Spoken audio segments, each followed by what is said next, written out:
topic ngayon. Sekreto na room, sabihin kwarto. Sekretong room ni Kibuloy, pinasok na po ng PNP at militar. Alam po ninyo, mula kahapon, kasama na ang military. Kasama na ang militar ng PNP dyan sa paghahanap kay Kibuloy sa Davao. Especially dyan po sa kanyang compound na 30 hectares kasi hindi talaga kakayanin ng pulis lang. Hindi naman ganun karami ang pulis sa Davao. Hindi naman ho pwedeng yan lang ang pagtutunan ng pansin ng pulis. Kaya ho siya sa military. Okay? At yun na nga. Isa lang po, alam nyo, lahat ng building, bahay ni Kibuloy, compound, lahat ng compound ni Kibuloy, kahit saan lugar dito at sa abroad, marami talaga siyang kwarto. Gusto niya lahat ng establishmento may kwarto siya. Iba-ibang kwarto yan, malalaking kwarto yan. So yung katedral na controversial, kung saan doon po nagsisimba sila, nagsasamba sila, okay, ay napasok na po ng pulis at militar. Ito, pakinggan po ninyo itong report ng News 5. Kasi ang News 5, isa lang ho sa mga news organization na katutok. Ano ho, dyan sa lugar na yan, kasama na ho yan ng PTV, GMA7, ABS-CBN, Net25, at saka UNTV. Okay? At ito nga pong News 5, isa ho sa mga nakatutok dyan araw-araw. At iba pang mga lehitimo na mga media network organization na tumutok nga ho dyan sa mag-iisang linggo na. Mag-iisang linggo na. Ito, pakinggan nyo itong report ng pagpasok nga po. Napasok na nila eh. Tingnan nyo ho. Itong report na ito. Pinasok na ng mga pulis ang loob ng Cathedral ng Kingdom of Jesus Christ sa gitna ng pagtugis kay Pastor Apollo Kibuloy. Doon natuklasan ang isang secret door papunta sa umunoy kwarto ng pastor. Nasa frontline ng balitang yan si Carrie Cator. Mukhang simpleng pader lang ito sa loob ng Kingdom of Jesus Christ compound sa Davao City. Pero ang pader na yan, meron palang lihim na pinto. Pagbukas niyan, mayroon itong hagdanan pababa. Ayon sa nagbahagi ng video na si Interior Chief Benhur Abalos, papunta yan sa kwarto ng tinutugis na si KOJC Pastor Apollo Kibuloy. Malawak at malaking grande kwarto sa hotel ang disenyo. Meron pa nga itong living area. Ipinakita rin sa video ang mismong entablado kung saan itinaraos ang mga misa ni Kibuloy. Bukod dyan, nilibot din ng mga pulis ang basement ng cathedral kung saan... Sandali lang po. Okay? Alam nyo itong cathedral na ito, kahit hindi po ako member ni Kibuloy, napasok ko. Kaya ako yung kwartong ito, napasok ko rin ito eh. Kasi itong kwartong ito, nasa likod lang ng stage kung saan doon nakapwesto yung si Kibuloy at saka yung mga ano ba yan, yung kumakanta sa likod niya. Okay? Kaya before yung simba nila, at after na simba nila, doon sa likod na yan, doon sa kwartong itinulak na yan na parang pader, pag tinulak mo yan, may hagdang pababa, tapos papunta yan doon sa malawak na kwarto. Okay? Narating ko po yan, kaya kinukonfirm ko. Kaya kinukonfirm ko na yan ay kwarto talagang malaki. Kompleto yan, may sala, may room, at meron pang CR yan kompleto. Doon sa kabilang kwarto nito, alam ko, meron ding isang kwarto dyan. Diyan naman hindi ko alam kung nag-uopisina, natutulog si dating Pangulong Duterte. Kasi nga si Duterte ay administrator na po ng Kingdom of Jesus Christ. Isa rin niya sa, alam ko, binigyan ng kwarto dyan. Pero yung kwartong pinakikitang yan po ay ino-confirm natin dahil dalawang beses yata ako nakapasok dyan. Pagkatapos ng simba noon, tinawag ako, tapos nagulat niya ako dahil inihatid ako papaloob na gano'n. Nauna si Pastor pumasok eh. Tapos pinasunod lang ako, may nag-escort sa akin, papasok, nagulat ako, talagang may kwarto ko dun sa loob. So, ayan, totoo yan, napasok na yan ng militar. Pero marami pang lugar na napasok ito. Papatuloy natin po itong report ng News 5 organization. Bukod dyan, nilibot din ng mga pulis ang basement ng cathedral kung saan under construction pa ang ilang bahagi nito. Meron ding mga makikitang nakahilerang kama. Sa labas, makikita naman ang mga barbed wire at bakal. Bukod sa mga video na yan, ipinakita rin ni Abalos sa media ang hirap na dinaranas ng mga pulis para makapasok. Kita sa video na nilelaser sila ng mga miyembro ng KOJC na nasa loob ng compound. Binugahan din daw sila ng fire extinguisher. Ayon kay Abalos, ito lang muna ang maipapakita nila dahil nagpapatuloy pa ang investigasyon. Kinukuha namin ang plano mismo nito sa Office ng Engineering ng City ng Davao kung ito'y nakadeklara o hindi. Kasi kung hindi nakadeklara ito, ano ito? It's a violation pag hindi nakadeklara. lahat ng intricate things na ginawa at Dapat kasi may record. no, na pwedeng pagtaguan. So, mabigat po ito. Ininspeksyon din ng Special Action Force ng PNP ang lobby ng cathedral. Sinilip nila ang bawat kwarto para hanapin ang mga akusado. Narating din nila ang basement ng Jose Maria College Foundation na ipinatayo ni Kibuloy. Makikita rito ang hile-hilerang higaan. Maya-maya isang babae ang kumuha ng Ayan. video na nakitang Talagang, manikasan sa mga pulis. May mga underground talaga po yung mga building na yan, kabahay na yan eh. Kaya natutulog yung iba. Giit ni Atty. Torreon, malinaw na banta sa buhay ng KOJC members ang ginagawa ng mga pulis. Pero ang PNP, nanawagan sa KOJC na hayaan silang gawin ang kanilang tungkulin na arestuhin si Kibuloy at ang iba pang 4 na akusado sa mga kasong human trafficking at sexual abuse. O, si Colonel De La Rey, ng PNP, Region 11. Hindi po ang pulis ang kalaban. Dapat sagutin ni Kibuloy and for others yung mga ilaan sa amin sa kanila. Okay. So, ayan po, ang malinaw. No? So, until now ay tuloy-tuloy pa rin po ang paghahanap dito nga kay Kibuloy at kanyang mga kasamahan. Ayan po. Dahil kasi hindi talaga makita eh. At ayaw naman sumuko. So, yun yung problema ngayon ng mga otoridad. Ayaw sumuko, tapos ayaw namang hindi naman siya makita. So, talagang matatagalan ito. At inuulit ko, kasama na po ang military sa paghahanap. Okay? Ilang beses na nagpalit ng bersa ng PNP kasi para makapagpahinga yung iba. At ngayon ay kasanib na ang mga militar. Lumalabas ngayon na lahat talaga po ng kanyang mga bahay, building o anumang establishmento dyan. May mga underground, may mga basement po talaga. Natutulog yung iba naman kaya posible nga kung nandyan, nagtatago. So talagang mahirapan. Hindi ganun kadali yan. 30 hectares yan. Alam ba nyo yung 30 hectares kung magkukumpara ko sa Krami? Baka mas malawak pa yung kampo ni Kibuloy dyan sa tabi ng airport sa Davao kumpara sa lawak o yung headquarters ng PNP. Yan ang di-describe ko. Yung PNP headquarters yung sa EDSA Quezon City. Kayo ba nakarating na ng headquarters ng PNP natin? Mas malawak po yung compound ni Kibuloy kumpara dyan sa general headquarters ng PNP. So imagine lang ninyo. Kaya yung sabi nila 2,000, 3,000, hindi pa sapat yun. Maliit pa yun. Kung 2,000 o halimbawa 3,000 o maglagay ka ng 100 pulis sa bawat isang hektarya, di kulang pa yan. Di ba? Gaano kalawak yung halimbawa isang hektarya, maglalagay ka ng 100 pulis, anong magagawa mo ron? Kung yung general headquarters ng PNP, nandyan lahat ang mga sensitibong opisina ng PNP. Okay? Nandyan at headquarters yan ng PNP. Pero kung kukumpara, mas malaki yung compound ni Kibuloy. Isipin nyo.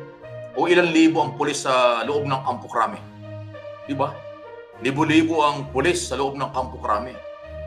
Okay? Pero, mas malaki yung compound ni Kibuloy. Yun yung description para makuha nyo yung idea ng lawak. Kaya ako sinasabi, kabisado ko yan kasi matagal ako nagpupunta dyan sa lugar na yan eh. Tabi-tabi nga po yan ng Davao International Airport. Okay? Ganong kalawak. Kung sa general headquarters ng PNP, meron tayong sabihin natin 5,000 hanggang 10,000 na pulis na nag-uopisina dyan at dyan talaga dahil general headquarters siya. Isipin mo. Tapos kukumpara mo dun sa mas malaking compound ni Kibuloy, ang naka-assign 3,000, 2,000, 3,000 pulis. Ano mangyayari? Di ba? Ganong kalawak. So, baka yung iba naiinip na tatagalan sa halos mag-iisang linggo na talaga pong matagal yan. Okay? Alam nyo, kung walang mga underground, walang basement, walang kung ano-anong tunnel or bunker, madaling hanapin yung kahit pa paano. Siguro 1 linggo kaya. Yung problema nga ilan ang bunker, ilan ang tunnel, ilan ang basement ng mga building at bahay dyan. Nakita nyo, napapasok. Bawat punta nilang lugar sa kwarto kung saan-saan, ilalim, taas, ang buong compound may tao, nililaser nga sila ng mga member ni Kibuloy. Ganun kahirap. Alam nyo, hindi biro yan. Ang pinag-uusapan dito, warrant of arrest. Ang pinag-uusapan dito, court order. Ang pinag-uusapan dito ay pugante na siya. Diba? At ang kanyang kasamahan. Pero tumagal na ho ng ganito. Nakakahiya na tayo, umabot na ho sa buong mundo, pinag-uusapan ito. Hirap na hirap ang ating mga otoridad. May reward pa yan, ha? 10 million pesos. Kay Kibuloy at 1 million is doon sa 4 na kasama. Pero, ito kasi alam ito ng mga abogado at mga nakakaintindi sa proseso. Pag sinabi pong court order, warrant of arrest. Ang warrant of arrest, dalawa lang ang pwedeng gawin. Sumuko or magpahuli. Voluntaryong sumuko o magpahuli. Yan lang ang dapat gawin ng akusado. Ang haharang, ito yung importante. Ang haharang sa warrant of arrest, pwede ring arestuhin, pwede ring kasuhan. Obstruction of justice. Ganun po katindi. At pwedeng makulungan ng 4 na taon hanggang 6 na buwan. Ang haharang. Yung haharang pa lang. O 1 linggo lang hinaharangan, di ba? Matagal lang hinaharangan, ilang buwan na eh. Yun ang siguro doon, hindi naman tayo nagmamagaling, siguro doon pumokos ang ating PNP. Nandun naman yun sa batas eh. Ang haharang sa court order, warrant of arrest, pwede mong kasuhan, pwede mong hulihin. Yun po yung sinasabi ng batas. Di ba? Pero sa ngayon, wala naman silang hinuhuli na humaharang. May mga nahuhuli kapag mayroong nagkakaroon ng komosyon, nagkakaroon ng paluan, nagtutulakan, o yun, pa isa-isa may nahuhuli. Pero yung kabuuan na humaharang, dapat yun kasuhan. Di ba? Yung human shield, bawal yun. Yung human shield, ang purpose nun ay para pigilan ang mga otoridad. Para ipagtanggol o pagtakpan nila yung subject for warrant of arrest, court order. So palagay ko, itaas na sa level ng ganong sitwasyon. Marami namang abogado sa PNP. Dapat alam nila yan. Secretary Abalos, alam niyan, abogado. Ganun po yun. Tanong niyo sa mga abogado. Okay? Kayo na may mga kilalang abogado, kahit yung mga estudyante ng law, alam yan. Ang pipigil, haharang sa warrant of arrest, pwedeng kasuhan ng mga otoridad. Yun po yun. Kasi ang nangyari ngayon, parang rally. Binibigyan ng pagkakataon, due process, maximum tolerance. No. Sa pagpapatupad ng warrant of arrest, hindi lahat ng oras ay pairalin ang maximum tolerance. Dapat ang court order, warrant of arrest, tuloy-tuloy yan. Kung mga may salitang basketball, ang haharang, di ba? Ang babangga, di ba? Gano'n dapat. Ibig sabihin, pag hinarangan mo yung otoridad na may warrant of arrest, mananagot ka under the law. Kaya kailangan itaas na sa level ng gano'n. Hindi naman tayo nagmamagaling. Kasi patagal lang patagal ito eh. Parang naging rally na eh. Inuulit ko, tama yung maximum tolerance pero may limitasyon yan. Ang maximum tolerance sa mga political rally, sa ibang event, sa ibang issue. Yan, kailangan pairal ang maximum tolerance. Yung karapatan ng isa't isa ng pulis, ng mga otoridad at ng mga demonstrador o anumang sektor. Yan, maximum tolerance. Pero pag may warrant of arrest, hindi na tama na laging maximum tolerance ang pinapairal. Dapat tuloy-tuloy. Sabi ko nga, 10 lang. Ang haharang, di ba? Ang babangga, di ba? Sa warrant of arrest. Ibig sabihin, kakasuhan, hulihin, kasuhan, ang haharang ng warrant of arrest. Especially yung mga malinaw na malinaw, 1 linggo na eh. Human shield, di ba? Well, di natin alam kung bakit sila ganyan. Okay? So, alam ko merong matutuwa doon sa sinasabi natin, pero merong pangilan-ilan dyan na magagalit kasi yung mga magagalit, maka-Kibuloy yun.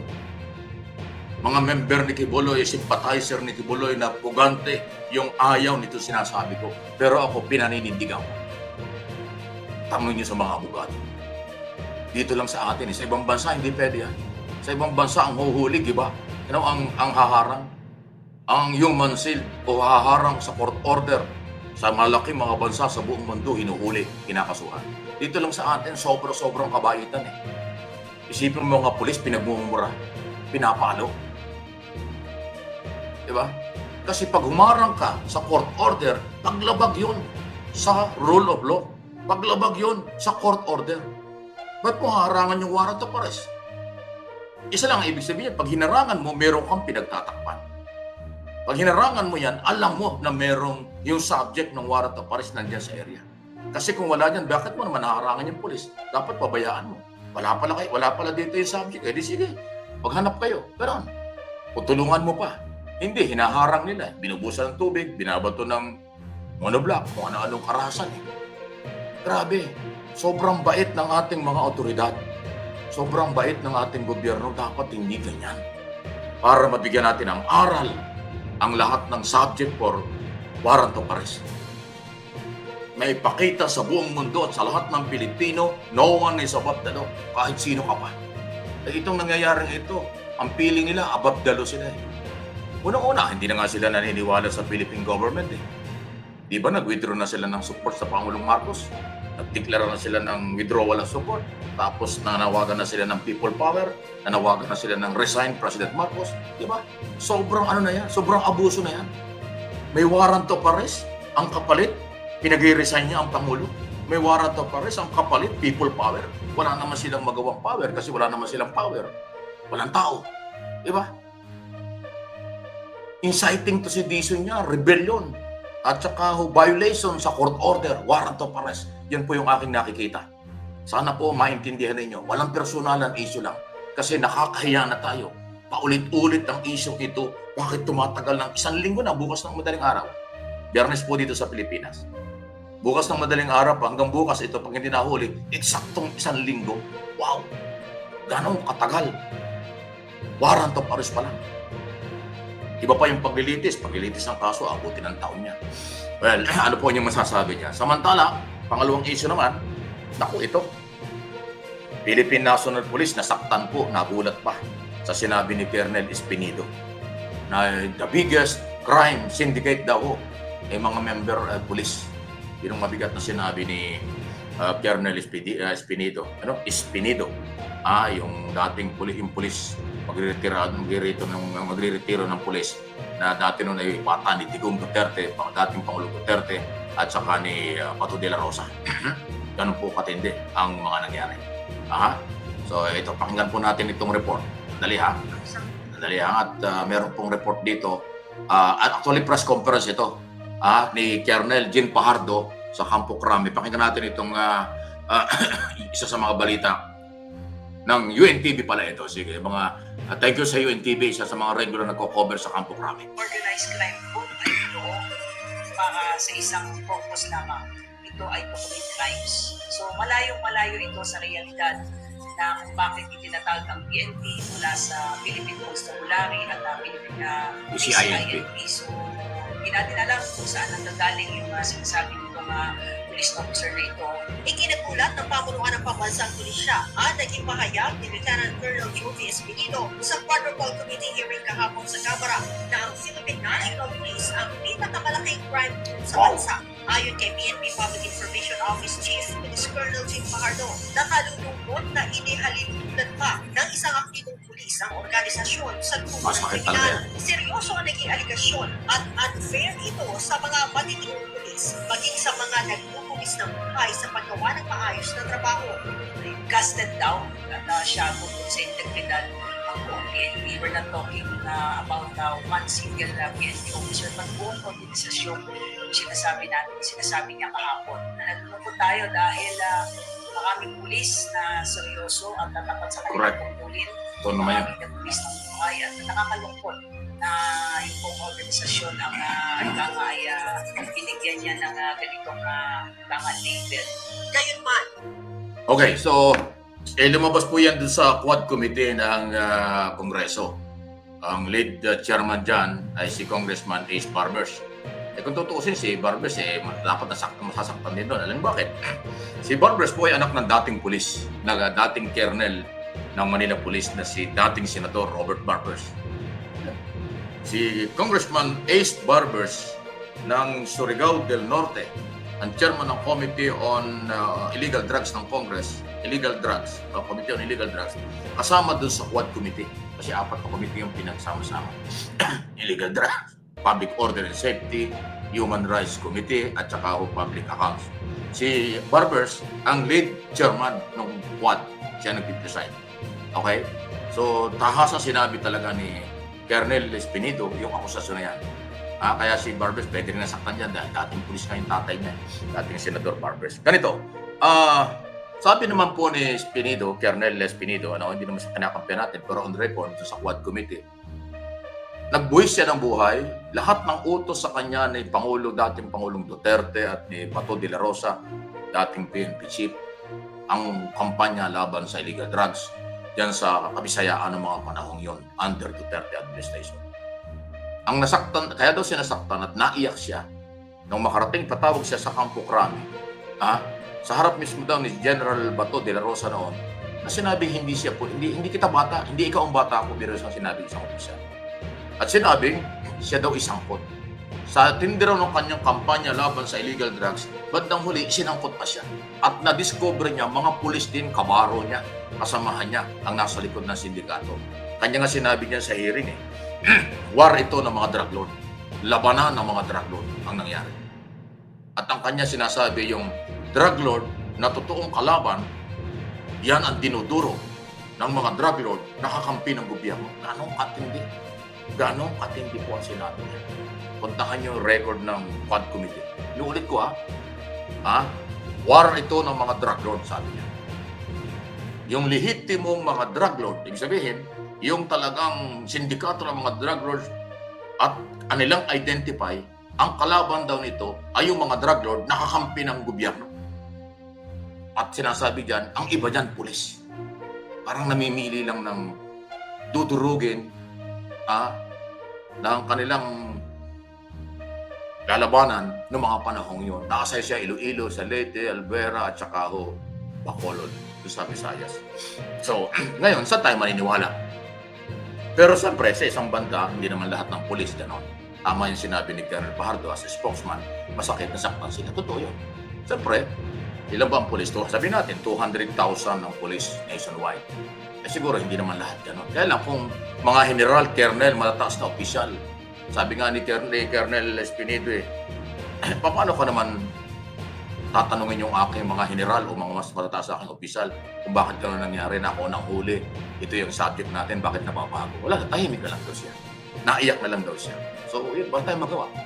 Actually, alam nyo, 3 months na lang magre-retiro na si Espinido, pero kumanta pa, nagsalita ng gano'n. Sana hindi maapektuhan yung kanyang retirement. Kung nasaktan man ang PNP headquarters o PNP sa kabuuan, kabahog naman yung ipiti ng retirement ng mama.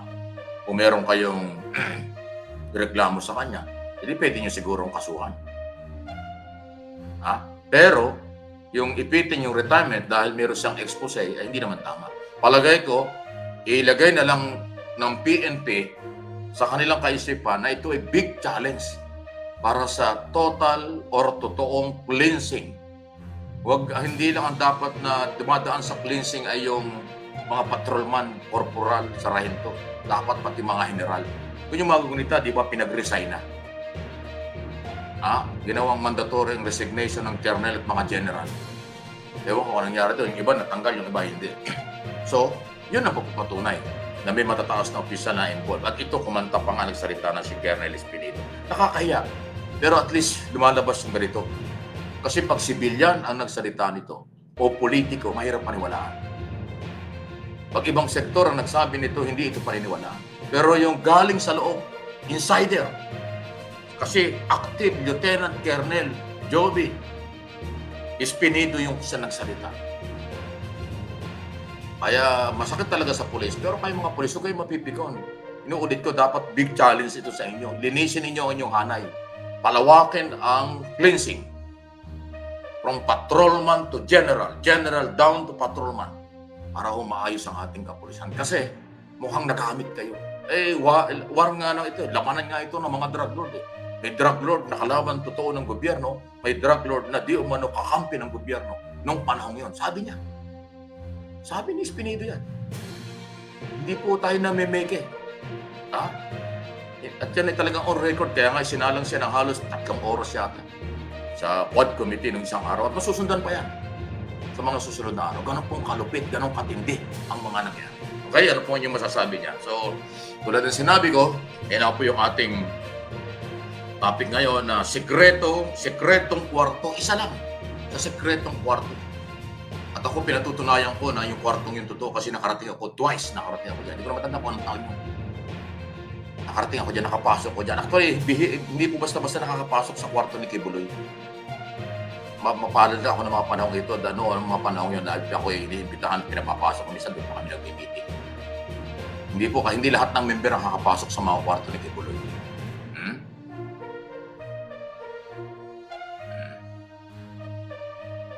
Diba? Yun po yun. Okay? Kaya, kino-confirm ko lang ho yung kwartong pinakita na talagang malaki ko ng kwartong yun talaga. Grabe. As in, malaki. So, hindi naman ako masama yan. Dahil sinasabi ko lang, nakarating ako doon. Totoo naman eh. Diba? Gusto niyo ulitin natin. Dali ha. Ayan. Saan ba yung kwartong yan? Dali natin. Ito. Dali ha. Ayan o, yung pinto. Ayan o, pagbukas ng pintong yan, yun na yun. Ayan o, laki o. Dali ha, wala eh. Dali ha. Ayan o, kasi ang laki ng kwarto eh. Ayan o. Alam mo, pader lang eh. Ayan o, pag tinulak mo yan, yun na yun. Ha? Ayan o. Ayan, binuksan na. O, di ba? O, ayan o. Basta malaki po yung kwartong yan, ayan o. Ala palasyo, akala mo labi ng hotel loob yan, ano yan, underground. Yan, nakarating ako dyan. Yan, pinapakita ko lang yan. Yun yung katedral. Ayan, yan siya nagsisimba. Anyway, so inuulit lang na natin, yun na nga po.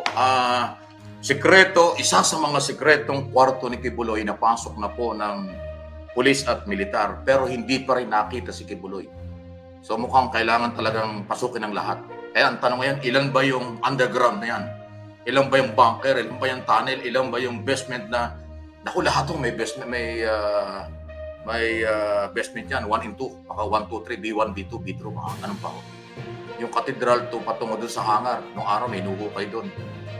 Na daanan din. So, ay, alam na ako ng mga pulis. Kaya ako matagal. Marami talaga. Ganun ho kasi. Pero isa nakita ko doon, napansin ko doon sa statement ni Abalos kanina, na i-double check nila sa city government ng Davao kasi po ang lahat ng building, bahay, building, eskwelahan, basta lahat ng struktura, yan po ay merong mayor's permit, merong building permit. Ngayon, kung may mga tunnel, may basement, may mga ganyan, underground, tapos wala dun sa building permit, abay may malaking problema. Another case yan. Delikado po yun. Kasi ang paggawa ng building, bahay, dapat yan ay nakaplano at subject yan for approval ng Office of the Mayor at building permit. Kung ano yung inapproban sa building permit, yun ang ilalagay, yun ang tatayo mo. Kung merong underground, sige, may underground kasi approve. Pero kung ang pinatayo mo bahay lang o building lang na walang underground, tapos biglang makikita, may basement, may underground, may tunnel, abay bawal po yun. Ay bagong problema yan. Mukhang yung mga compound ni Kibuloy, dito at sa abroad, lalo na dito sa Pilipinas, may mga ganyan. Kaya nga ang tanong, yung ba ay inaprubahan ng mayor noong mga panahong yun, yung mayor si Duterte? Actually, sila ng mag-aaman Duterte, di ba? Dating Pangulong Duterte, dating mayor. Ngayong Vice President Sara Duterte, siya din ang dating mayor. At saka Jose Basti, mayor, sila. So ang tanong, alam ba ng mga Duterte yung struktura ng mga bahay na yan at building? Inaprubahan ba nila yung mga tunnel na yan? Basement na yan. So dapat i-double check yun. Nakita na yun Secretary Abalos, pinagkit naman doon sa interview na nagulat nga sila sa dami ng mga underground na natutulog yung mga tao. Kita mo yung haba ng bed. Kasi gano'n sila matulog, tabi-tabi yung mga member. Tabi-tabi, lahat mga lalaki, tabi-tabi ang kama nila, doon sila natutulog. Doon sa kabilang kwarto, kung ibang lugar, mga babae, gano'n, tabi-tabi din. Gano'n sila eh. Hindi kwarto-kwarto bawat isa, hindi po, tabi-tabi yan. Yung mga pangkariwang member, yung mga big boss, yung mga boss, halimbawa, minister, siguro, kung ano man, administrator, o division manager, may mga kwarto-kwarto yun. Pero, yung mga pangkariwang member, tabi-tabi yan ang higaan kahit saan sila lugar. Dito at sa abroad. So, ayan po. Ariwa ko kung ano yung masasabi dyan.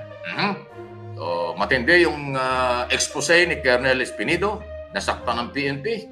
Okay? Military at police ay nagsanib pwersa na. Tingnan natin. Okay? At kung hanggang saan, hindi po titigil ang PNP dahil mayroong court order.